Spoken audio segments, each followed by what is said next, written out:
rice part of Italy. In the north part we have lots of rice, and we are in the very middle of this area. It's Vercelli, near Torino. Anyway, what is the new challenge? Of course, if you want to have a nearly zero energy building, you have to increase the cost of the HVAC systems, for sure. It's an increasing of that part of cost. But if you want... can I go back to my house? If you want... I hope. I hope. If you want to control the cost, you have to fundamentally to control all the process of construction, because I think that it's a dream. I know it's a dream, so it's better to avoid. My big problem now is to have the control of the construction cost. Because the construction costs are highly related to, of course, to the construction techniques. And for example, now in Italy, to have steel and concrete in the building costs a lot, so it is not possible. My dream is to have this building with an idea that is 15, 15, 15. That is 150 square meter, more or less. 1,500 euro per square meter, only construction cost. I don't know if it's high or it's low. In Italy, it's quite high, because only construction cost. So I would like to avoid to put there any cost related to the design, that is very high, because we are very, very clever person, the cost of the land and so on, and to be ready to be monitored in 2015. I will show you the results, but I can tell you the first thing. If we want a nearly zero energy building, the match between economy and energy is the fundamental thing. Thanks a lot. Thank you, Stefano. And now we can move to next country expert, and then Eduardo Maldonado will give you an overview on the Portugal situation. Thank you. Thank you, Olivia. I'm afraid I'm not going to make you laugh, I hope. But I'll try to say something. First of all, and without trying to be negative, I think Nuno this morning in the presentation of APIRAC for Portugal already mentioned that we have a government right now that is not too keen on energy efficiency. It's not a priority. And so we are afraid that we are not having very positive advancement. As I was commenting with Francis, I'm afraid I don't have a Mr. Sarkozy to show you saying we want NZEBs by 2012 or 2015. I would even say 2020, because they don't want NZEBs. Anyhow, where is the control? This is, how do we go to the slides? Is this, okay, very good. Anyhow, after a fine from the Commission, Portugal finally transposed the directive 2 years late on August 20, so that was a little over a month ago. It will come on into effect on the 1st of December, so it still don't have the new law. And it still only has the mainframe of the legislation, so we don't have the details, and we don't have any figures. So the minimum requirements of the U values, the shading coefficients, we have nothing yet. Although we know more or less what's coming out, we still don't have that part. We also don't have the cost optimal study. I can tell you that for the non-residential buildings, it hasn't even started yet. So the government keeps saying it will be done in 2 weeks. So you can see the shadow of points that Francis showed. Of course, that is very easy to show, and it's very easy. I don't like that study, by the way, because I think we are all engineers, most of us. Are we engineers? Yeah. and we like to use our head to think what we need to study and not make 2 million calculations when we only use at the end 1,000 at most. But it's a lot easier to program the computer and let it run, so I'm a little bit critical about that. Anyhow, this transposition does have a definition of an ASEP. And that is the good point, because then I can use some of my time to explain to you what will be an ASEP in our concept. I'm not going to repeat the definition, because definition is exactly taken from the directive, the EPBD. So you know it already, it was shown this morning, and I knew it would be shown, so I didn't bother putting it in. But it narrows a few of the variables, and that is good. The first one is that the envelope and the technical systems should aim to be the best possible solution within the cost range. What does this mean? We already seen that we have, oops, it's going back. Nope, it disappeared. Why did it disappear? Okay, nope, it's simply going on. I don't touch it. Okay, right now, I hope it stays now over there. But right now, our values are expected to be on the right side of that range, because what the directive says, we go to cost optimum. Cost optimum is a point. And so it allows plus or minus 15%. So right now, oops. I didn't do this, so I don't know what's going on here. Okay. Under the light bulb? Okay. Too sensitive. Okay, well, I don't touch it. So right now we start, our values should be about the right side. That is the less expensive construction solution. The less demanding, less insulation, for example. But then as we go towards 2020 or 2021, then we move to the left side, meaning that we have the better envelope, the better, more efficient technical systems. So we improve the building itself, okay?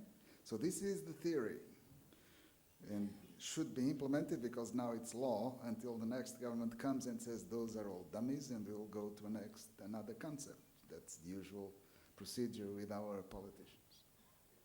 So, the second aspect is that it limits what kind of renewables you have to use. Basically, it says that the renewables must be placed on site, except if you are in an urban area, where of course it is impossible to do it on site, and then you have to be very close as you can. And it must be renewables that are specifically built to supply renewable energy to that group of buildings.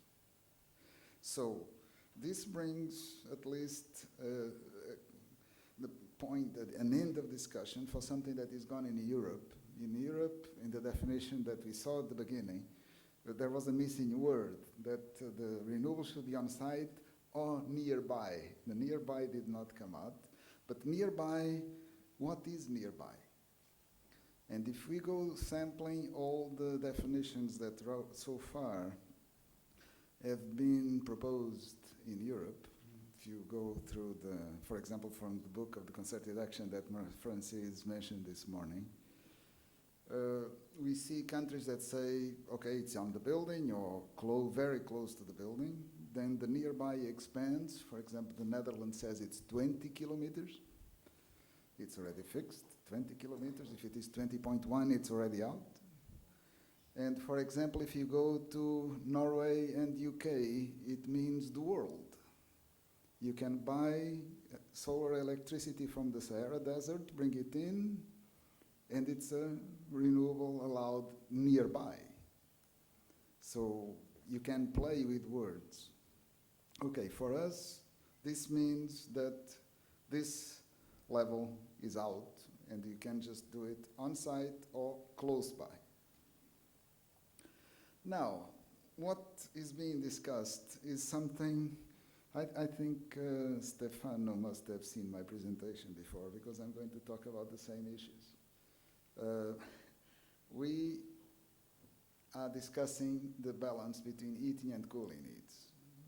In Portugal, in most of the country, we still are dominated by the heating needs. Although it is a Mediterranean climate, it's cold enough in winter in most places that you have more heating needs than summer needs, especially because with our traditional architecture, we don't have very high cooling needs. With good shading, good inertia, good orientation of the building, we don't have cooling needs. We don't need air conditioning. So consumption is zero. And therefore, we are dominated by the heating needs, and this is our main problem.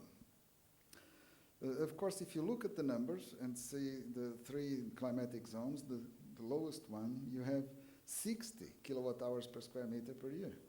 Most of that is ventilation. Compared to the passive house standard, 15, we already seen the number, that's huge. And so we have the same debate. We have the same debate afterwards. So we need to put insulation and efficient heating systems. We put solar protection in summer. We have heavy inertia, and this seems to be the ideal solution. But then we have this problem also, the natural versus mechanical ventilation. How can we solve, how can we reduce the 60? Half of that is ventilation, that's 30, it's more than the 15. How can we do that and put in the mechanical system of, with heat recovery? Oops, no, it was my fault. I did push one. So this is the big debate. Some people are defending going to mechanical systems with heat recovery. We think this is the northern solution, Northern European. We don't want that. And therefore, we're trying to be, well, I said clearly that we should come up with a cost optimum study that produces a result that this is not cost effective. This is our goal. And if by any chance the numbers put that this is cost effective, we throw it away and do another study. Because this is, we are engineers, we can produce anything. And for politicians, it works very well. I'm trying to be provocative so that we don't go to sleep. So afterwards, we can discuss a little bit. So in our idea right now, the ideal Mzeb, either Nzerb, as Francis said, or Nzenb for new buildings. We should not have mechanical cooling. We should avoid mechanical cooling. The new regulations allow that if you prove that you don't have overheating, mechanical cooling needs are zero, and therefore we just have to worry about the heating needs. So this is the point that we are right now discussing. The problem is winter protection, and we're trying to reduce as much as we can without putting in mechanical ventilation. There will be a difference between new and existing buildings, so it's the same problem also that was mentioned in Italy, and based, of course, on the cost of studies, which are still to be done. Our major problem is thermal bridges. In all the southern construction with bricks and concrete, you have huge thermal bridges, and so this requires a solution from the outside, which sometimes is not very friendly from the architectural point of view. And therefore, there is a huge debate with the architectural community on how to tackle this issue. So, to conclude, within my, I think, 15 minutes, I'm still okay. We have a definition, we have a concept, but still we don't have any concrete targets. We have clearly the idea that we need the best possible envelope with a very good set of technical systems, but always within the cost optimal concept. We will have renewables on site to cover the rest. I must tell you that I am a few years older than Stefano, so I did what you did 20 years ago, about 25 years ago. And so right now I can tell you that 3 years ago I turned my house into an AZEB by simply having 40 square meters of PV, and I'm fine now. And I even make money out of it, so I don't know how difficult this is. But anyhow, the green electricity is not acceptable as a solution unless you put it on site. That's what I did. But, I don't think I need less energy in my house. I simply produce something for the grid. So I don't know, I don't think that I did anything good for my building to turn it into a ZEB. I just made money. I invested and I'm collecting from the government. It's not the good solution, I don't think. Anyhow, we don't want mechanical ventilation. We want to keep, that is, we don't want to forbid mechanical ventilation, God forbid, but we want to have a solution based on natural ventilation to preserve the Mediterranean traditions. We will have to wait a few more, I was going to say months, I don't know if I should say years, until we have our government issue the existing targets for existing buildings, and we have not yet addressed the non-residential sector. I think now it's done. Thank you very much. Thank you, Maldonado. Now we can hear the next speaker from Spain, Pedro Quiles, which is giving to us a picture of what is going on in Spain. Thank you.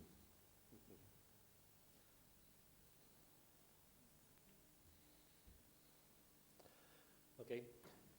Well, I'm going to show you how Spain is going to define our near zero energy buildings. So the idea is going to this definition. I think that this year this has been many changes. So I think that now we are going in the direction about this definition. So we have some requirements for going down demand, increase efficiency, and increase the use of energy, renewable energy. So in order to reduce the demand, in September, last month, a new technical building code was published. And in this new code, the methodology for nearly zero energy building has been established. So we have two different methodologies. One is for dwellings, for residential buildings, and the other one is for non-residential buildings. So Spain, we have very different climate conditions from the north to the south.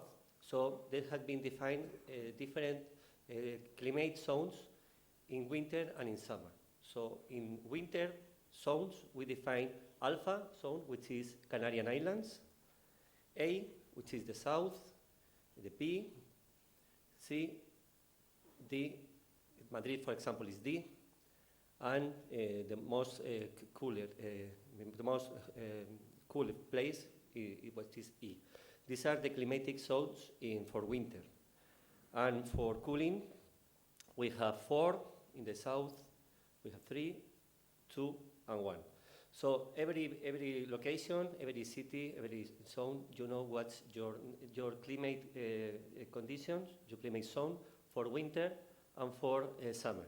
And depending on your area that you are, your number and your letter, you have different requirements. So now we are going to see these requirements. So in dwellings, the maximum demand depends on the winter climate zone. This is the maximum energy demand of the building for winter. So it's about 15 in alpha A and B climate zones, but in C, D, and E, it's higher. This is what should be for buildings from next year.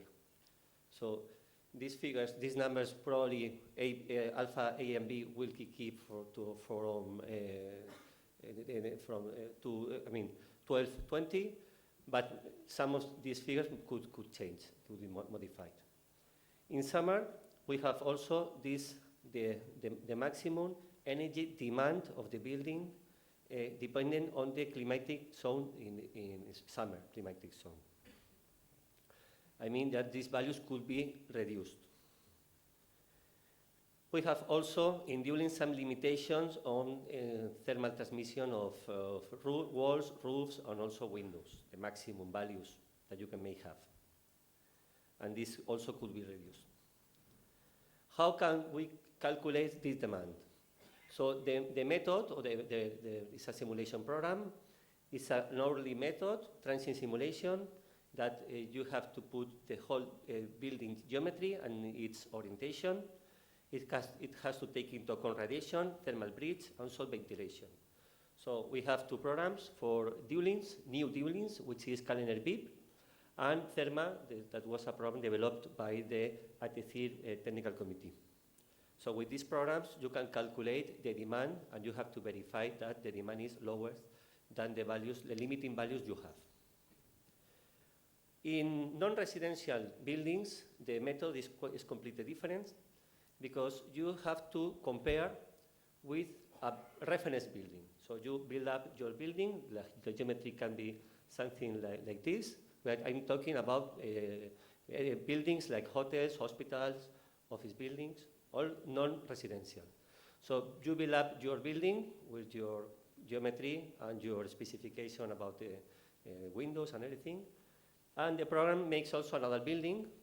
So the building is okay, I mean the demand is considered to be okay if your demand is lower than the reference building. So the reference building has some values of transmission.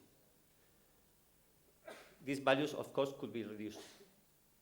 So depending on the summer climatic zone, your demand, the demand of the non-residential building should be 25% lower than the reference building or 15% lower than the reference building. So that's the way to confirm that the building, it's okay, you can build up this building. Well, these values is for next year, and we don't know, but probably it could be increased, it could be modified by 2018.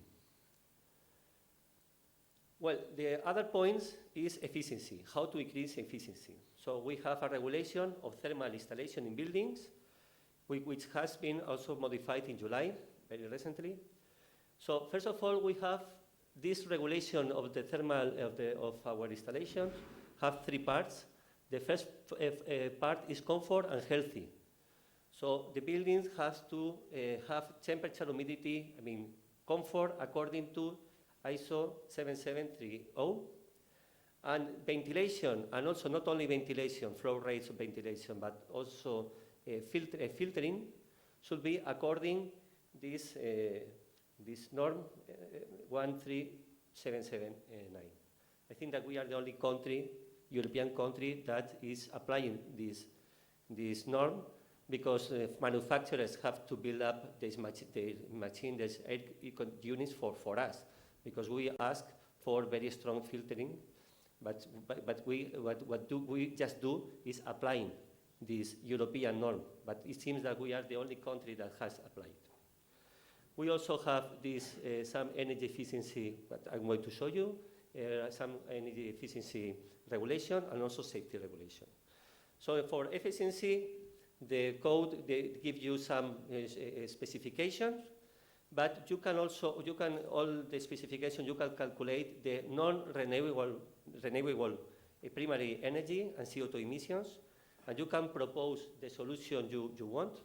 You are free to propose any efficient solution if you justify that your solution has less consumption in non-renewable energy, primary energy, and in CO2 emissions. So you are free to use the system you want if you do this comparison. For example, we have the biomass boilers should have efficiency higher than 80%. Boilers in new buildings should be condensation boilers. In existing boilers, existing buildings, boilers should have high efficiency. We ask for the rule, we have very high insulation in tubes and also in tanks. We also, you also have to have free cooling. So free cooling you have to put in many buildings. So for us, for example, free cooling is a reduce in demand. I mean, you have this free cooling, so your demand, energy demand decreases, because sometimes you can consider that you have more power, more energy, useful energy. But we consider that this free cooling reduces your energy demand, something a bit different. We have also specification in heat recovery. We should put recovering in buildings like this, and in many buildings you should put this system. Also, there is needed to measure useful energy and consume energy in installation more than 70 kilowatts, boilers, but also in chillers. You have to measure energy in order to have stationary efficiency. Well, the third part is the use of renewable energy. So solar thermal energy depends on the climate condition you are. So there are five solar regions depending on your radiation, and you have to have a solar contribution that can be from 30% to 70% depending on the region you are. So in the south, we have to put solar thermal installation 60-70%, but in the north, maybe it's okay at 30% of solar contribution, so depending on your climatic zone. And photovoltaics, you have to put photovoltaics in big buildings. I mean, big offices, big hospitals, also big commercial buildings. So, but just only big ones, you have to put a photovoltaic installation by rule. So finally, this is what we have. This is for next year, and this is the methodology that we are going to use in the future, probably, because it's 5 years. So many governments, many people, many things can change, but this is what we have for next year, and the methodology is what is going to be used in the future. So this, in Newlands, we have this energy demand, maximum energy demand, that depends on the region that you are, on the summer climate zone or winter climate zone. And we all have also a limitation on non-renewable primary energy. So with those programs, we calculate not only demand, but we also put the characteristics of the system, the cooling and heating system that we have in the building. And these programs also calculate the energy consumption that they have. So then we have some conversion factor to primary energy, non-renewable primary energy, and this is now the limits that we have in this parameter, which is not renewable primary energy, which is the other limitation we have. Of course, if you have domestic hot water consumption, you also have to put the solar thermal energy installation. This is for dwellings. In non-residential building, first of all, we have to test that the building has a low demand. This 20-25% lower than the reference building. So it's a comparison between your building and that reference building. And you also have to calculate the energy consumption, the non-renewable primary energy consumption. And from next year, March next year, all new buildings should be B, letter B, which means 40% less than the reference, than energy consumed by a reference building. So should be not higher than B. This is for next year, and this is more or less what they want to use in the future. Depending on the building, you should have a solar thermal energy installation or probably photovoltaics, depending on your building. I mean that these requirements could be varied, but this methodology, this is what people of the government say, that the methodology will be kept. Well, there are some open questions. This is for this renewable energy of heat pumps, but anyway, the parameter that is going to use is the non-renewable primary energy. So the discussion about heat pumps, I think this is in Spain is more or less closed. Some discussion about what is demand reduction, heat or useful heat production, what is nearby, what are the not writing here, but what about the factors, the primary energy factors? Electricity, we had 2.6, now they have reduced to 2.2, so we don't know, probably in the future will be about 2. The factor from electricity and primary energy, so this is something that should change. And that's all. Thank you very much. Thank you, Pedro. And now we move to the last expert, which is our guest here. Zerrin Yilmaz will tell us something about what is going on in Turkey.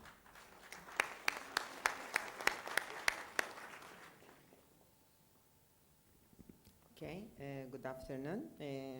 I am the last one, so I will use the rest of the time for my presentation. How is working? Okay. You know, if I go back, Livio has already gave some information, basic information about the description of the nearly zero energy building concept and cost optimum energy efficiency level, so it is not necessary to speak more. When we look at the history in Turkey, what we have done, first, after the first EPBD in 2002, Turkey has prepared the first national calculation methodology and compulsory certification, energy certification system. And when you look at that system, actually it is forcing to have nearly zero energy building. In order to get A grade, you have to use very efficient system in the architectural system, in the construction. You have to use very efficient mechanical systems supported by renewable energy. Otherwise, you cannot have A grade building through this system. The national calculation methodology name is BEPTR. Still, we are having some problems, especially with software. But for this concept, nearly zero energy building concept, the most important problem, the reference building description is missing in this system because we don't have enough standards and we don't have enough statistical data for the existing building stocks and for the building construction. Therefore, description of the reference building is not so easy. As Stefano said, that is the description of the reference buildings or buildings for the different functions is the most important step to define the nearly zero energy building level or cost optimum energy efficiency level. So first of all, Turkey has to work on that one. And we have also some voluntary systems that is fashionable in Turkey to get some green certificate for the buildings. It is also promoting nearly zero energy building. If you improve the energy efficiency of the building, you get more points from the energy efficiency level. This is, for example, for sample for LEED system. And Turkey Green Building Council also has started to prepare national green rating system for buildings, starting from new residential buildings. That is important because in this system, definition of the reference building is more detailed. So energy efficiency always in the system is very important. The most of the points are taken from energy efficiency level if you improve your energy efficiency level of the building in comparison to the reference building. So in this system, it is started for new residential buildings. So there are 4 types. We considered 4 types of residential buildings: single family houses, standard apartments, which are smaller than 2,000 square meters, against standard apartment blocks bigger than 2,000 square meters according to our regulations because the mechanical system description is different for both of them.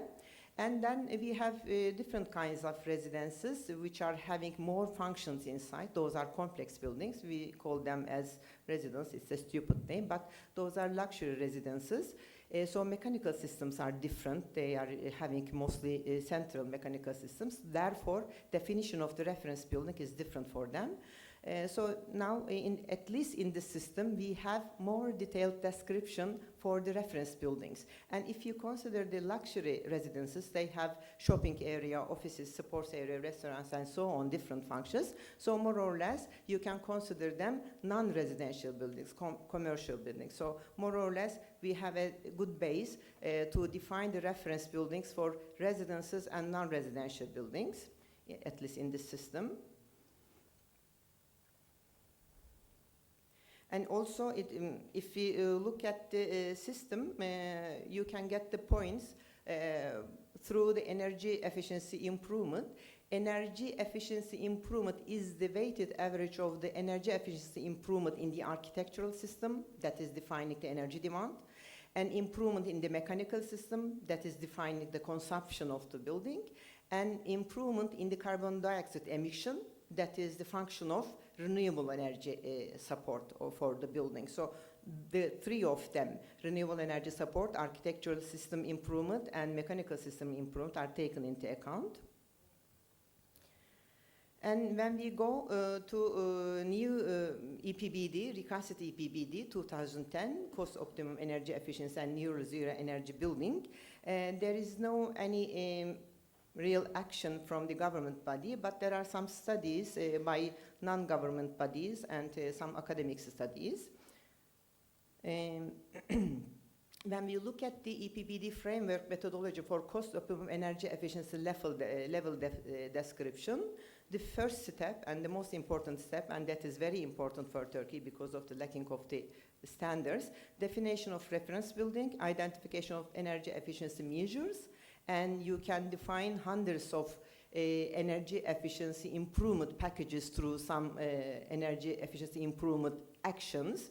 That is important, which package is more suitable for buildings, existing buildings or new buildings under country conditions, calculation of energy performance levels, and calculation of global cost for the defined reference buildings, and sensitivity analysis for input data, and determination of the cost optimum energy efficiency level. There are some academic studies, for example, this is a retrofit study for one of Istanbul Technical University building. There are some improvement packages on the building envelope.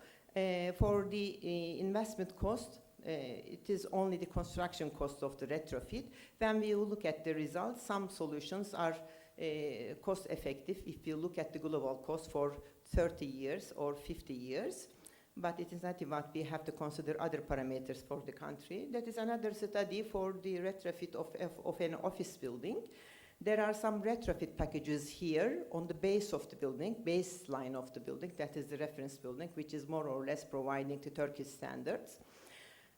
So improvement actions are change the insulation level. However, it doesn't work very well for the office building. It doesn't have any effect for energy efficiency, especially in the hot climate. I have to say that, however, we are a Mediterranean country, we have also very cold climate. Minus 30 degrees Celsius, minus 20 degrees Celsius is very common in that area. On the East Anatolian Plateau, it is a very cold continental climate. But when we look at the building stocks, of course, most of them are on the west side of Turkey, on the Mediterranean side, let's say, on the mild climate or the hot climate.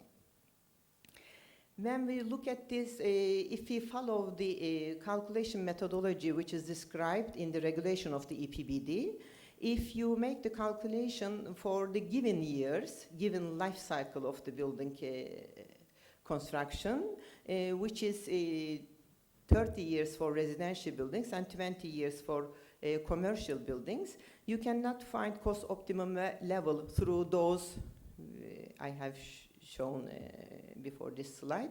You cannot find cost optimum energy efficiency level through these retrofit actions. But if you decrease the calculation period to 10 years or 5 years, there is some optimum point, global cost optimum point, because the labor cost in Turkey is lower in comparison to most of the European countries. So also the calculation period is very important, especially in Turkey. Investors are dealing with the payback time. So they don't want to make that investment if the payback time is so long. So under country conditions, we have to define the optimum calculation period for cost optimal energy efficiency level calculation methodology. And this is the same study for Antalya, for the same building, for Antalya to retrofit the office building.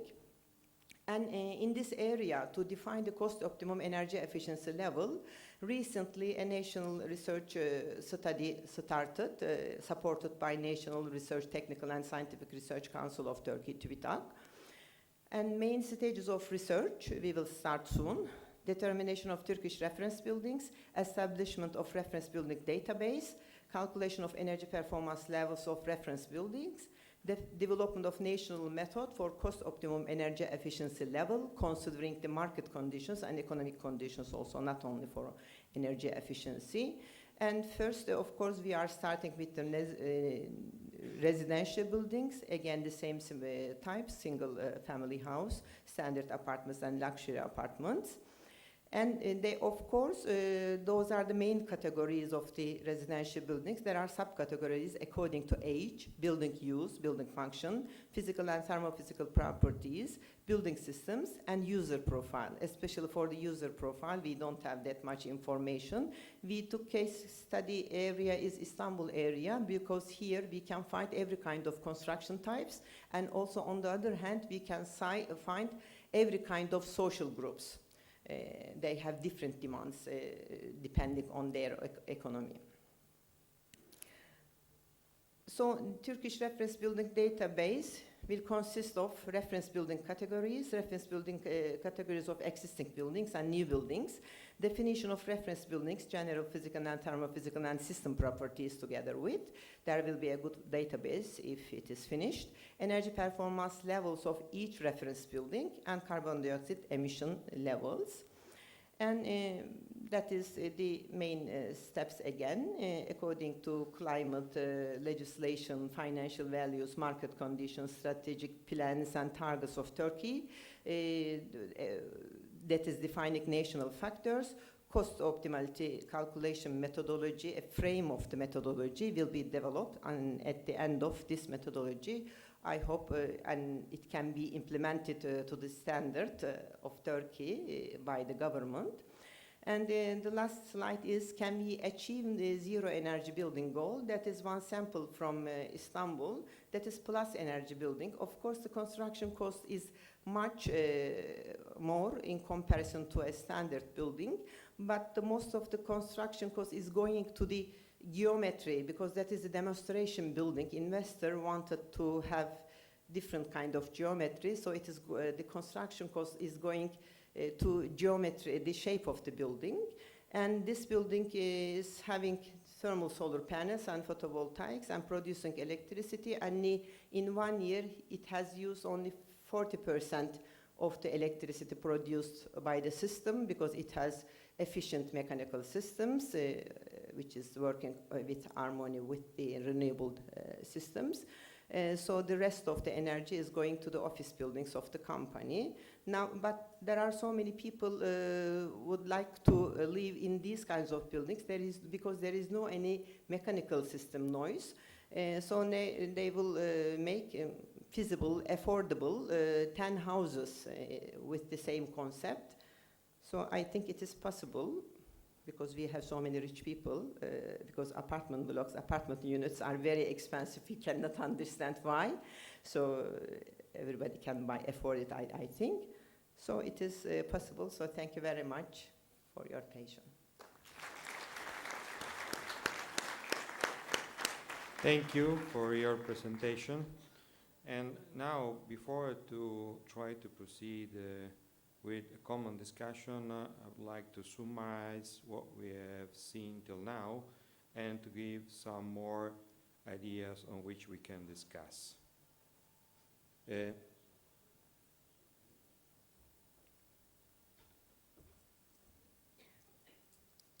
you load again my presentation?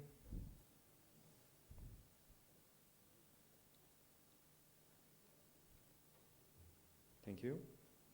I'll go ahead.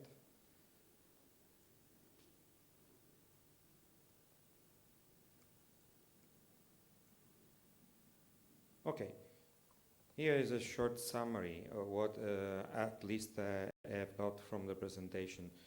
About NZEB, France has partially done the work, and we have seen that they decided to optimize the envelope first and then the system after. Then there is a special attention, of course, before to reduce the energy needs, before to work on the energy use according to EC standards. And also introduce the concept of positive building, which has to be discussed a bit more, in my opinion. Italy has poorly done the work, only partial APBD transposition from the legal point of view. Portugal, also poorly done, only a PBD transposition and no more than what the directive says. but at least nearby has been defined, if I well understood, as a close to the building. And green electricity is not a acceptable solution. This is another important question, still open. Spain, seems the work has been done in September this year, split it in residential, non-residential building. Other important point, they stress that the energy index is in not renewable primary energy. This is another open point. What I have not, but we have just discussed, and I will give the answer to you. I found that the U values are roughly twice the old Italian U values, but this is an intermediate limits. The real limits is the primary energy, not renewable primary energy consumption. And Turkey, as we have seen, is following as much as possible EU directive, trying to make its own best to be on the track. Then, open points. The first is what primary energy has to be used for the APBD performance index. Total or non-renewable primary energy index. Till 15 days ago, I was convinced was not renewable primary energy index, because all the experts I have discussed with, they say, of course, it's not renewable primary energy index, because it's related to CO2 production, and what the directive is asking is to reduce CO2 production. But just 2 weeks ago, the responsible guy for our government said that he's put formal question to the Commission, asking what kind of primary energy has to be taken into account when calculating the index. And they answer total. I would like to verify the documents, but this is, in my opinion, is a disaster. It's a disaster. It's very simple to understand why. Because let me give some very simple example, just one. If you have a building which is heated by a gas boiler with an average efficiency of 1 condensing gas boiler, and is an index about of 100 kilowatt-hours square meters, for instance, a year. Now I'm replacing half of the energy with a solar system with 50% solar fraction. And if I'm using the worst approach, let me say the primary energy from the solar system, the conversion factor is 1, it's just the heat from the solar collector, then I will come up with a total primary energy consumption of 100. Then I have two buildings, exactly the same. One with 50% solar, the other one only gas, with total primary energy index both of 100. It's a failure. Then it's a very important topic, still open. We have to try to understand why but this is, we discussed, you can, if you have some answer, you can give to us after. Then, what primary energy conversion for on-site, off-site, renewable energy carriers?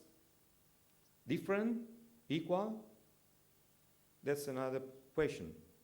For instance, looking at the PRN 15603, which is the overarching standard, the default values are using different weight for on-site, off-site.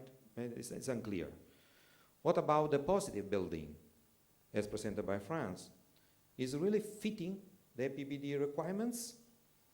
In my opinion, there is no request to be a positive building in the directive. Can be something more, but it's not in the directive. That means, in my opinion, a positive building means a building which is producing some kind of energy for the others, but it's not producing primary energy. It's not possible to produce primary energy till I have an oil reservoir just underground in the basement of my building. In that case, I can produce primary energy. And still open problem we have seen. Is it correct to admit in that Z definition, and then to account for in the performance index, the grid energy interchange, selling PV and by CO2 produce electricity, and giving the same value as some people do to that in terms of primary energy? This is changing dramatically the results. And just to give an idea, this is the picture for the on-site, nearby, distant, open discussion inside the working group, and a lot of comments received by the national organization to send. At least we send 30 pages.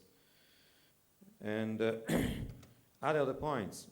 What is the assessment boundary for renewable energy source and carriers? In the standard, there is a bit confusion between energy carriers and energy source when talking about renewables. My opinion, the primary energy is the solar energy on the top of the collector, which is boundary 1, while the energy carrier is the hot water produced by the collector, which is, depends, boundary 3 or boundary 4 or boundary 5 after the storage tank, because no one is going to build up a solar system without a storage tank. This is, I mean, I was involved since 1982 in solar systems. At that time, no one of us was thinking a solar system without a storage. And that's a solar system. Then, other point. The only information officially we have from the Commission about methodology, technical methodology, it was the diagram we found inside the guideline for the cost optimality. And I can show now what kind of results you can get if you use such an approach, instead of the, I call, physical approach, which is taking really what is crossing the natural board of a building system. And the main point is just the exchange, admitted exchange with the grid, accounting as a primary energy. This is what is written there. The red one are my comments, but the black one is what you can find out in the report. Primary energy associated with the energy exported to the market. PV, that's PV. The green is PV energy. But if it's renewable, that has to be renewable primary energy, not renewable primary energy. And then what we're talking about. Then this is that, in my opinion, the correct one, just the energy balance, and then you can transfer later on in, I'm talking about carriers, hot water, electricity, and so on. That's much clearer. Then you see the carriers crossing the board, and you can make their balance, no? And after giving the right primary energy conversion factor. Nevertheless, just in 2 minutes through these 4 slides, an example, then we come up to the conclusion. If I have a system, that's a building, which is requiring, you see, 30.9, let's say, kilowatt hour by square meter a year electricity for heating. It's a full electrical building, like French style, old French style building, all electricity. Appliances, lighting, let's say. And then I have direct electrical heating, and I have PV on the roof. My PV is producing 51.9, and is going to use directly only 26.9, and then exporting 25 to the grid. But then, of course, he has to buy 25 from the grid to survive, because nighttime there is no possibility.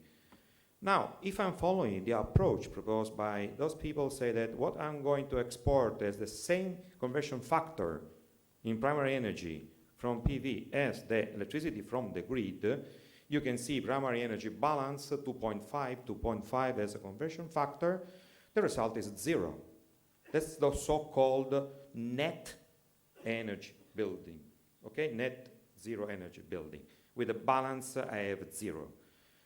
But then you see that non-renewable energy use is 25 kilowatt hour square meter a year. Now, the same building, I'm just going to calculate differently and looking at the different kind of index using non-renewable, okay, primary energy. You see here, I just put on the top of the solar collector how much energy from the solar source I'm taking out, which is 1,000. And then you can see now that the primary energy is just calculated taking consideration that the primary energy is not renewable primary energy.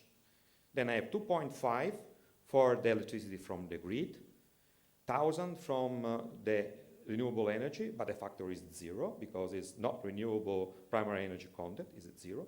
It's a direct collector that I don't have the pump, let's say, make it simple. And then what I'm going to export has been produced by PV, doesn't have any no primary energy content. Then the conversion factor is at 0. Now the index is not 0 anymore, it's 62.5, okay? Which is completely different than before. Same system, different way to perform the calculation. But now, you can say, well, could be the best, the first.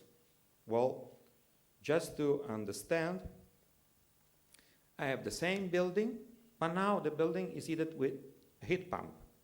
There is some solar collector too, and still some PV, okay? And the heat pump is taking away from the, taking energy from the air, for instance. Now, what I have reduced the electricity required to the grid and reduced the electricity delivered to the grid by PV because I have less PV on the roof, because I have the heat pump there. Now, if I make the balance according to the EU example, I have 15 times 2.5 for the delivered, and I have 15 times 2.5 for the exported. And then still I have 0. Same index exactly as before. Then, with this approach, I cannot distinguish between the two systems, the full electrical one and the system which is using solar collector and heat pump, so-called renewable also, the heat pump. But I'm using, in this case, less non-renewable energy, 15 instead of 16, of 25 here, 15 only. Now, this is the same with the other balance, taking consideration only not renewable conversion factor. And then you can see here that the primary energy index is 37.6. The non-renewable energy use is 15. Okay? The full electrical was the primary energy index with the physical approach, let's say 62.5, worse than 37.6, according to the fact that the required electricity from the grid is changing from 25 to 15. Then you can see how just playing with the definition, I'm going to dramatically change the solution. This is the main point. Then the last slide, the only point, in my opinion, of course, this is my opinion, I will dare any view on this. The NZ definition has to go through the 0 energy building definition. Because what does mean nearly 0 if we don't know where is 0? Because someone has proposed, because we know someone has proposed the definition should be less than 0. But then 0 is an infinitive, no? Less than 0 is not anymore 0, is not anymore a point, is written. Then energy use of 0 primary non-renewable energy of delivered energy carriers. That's all. That's taking out the exchange with the grid. Why? Because the exchange with the grid is something more, in my opinion, and we can use a secondary index to account for that. This at least is on the air in Italy, to use a secondary index. Also, we propose to SEM to add a secondary index for this different kind of performance, not directly required, in my opinion, from the directive. Then the nearly 0 energy building is simple to define. It's something which is trying to go to 0, which could be not cost effective, according to our decision as a country, how much we can afford to try to tend to go to near 0. This is the only way I think we can give really clear definition. Now, after this provocation, I will give the word to my colleague. Thank you.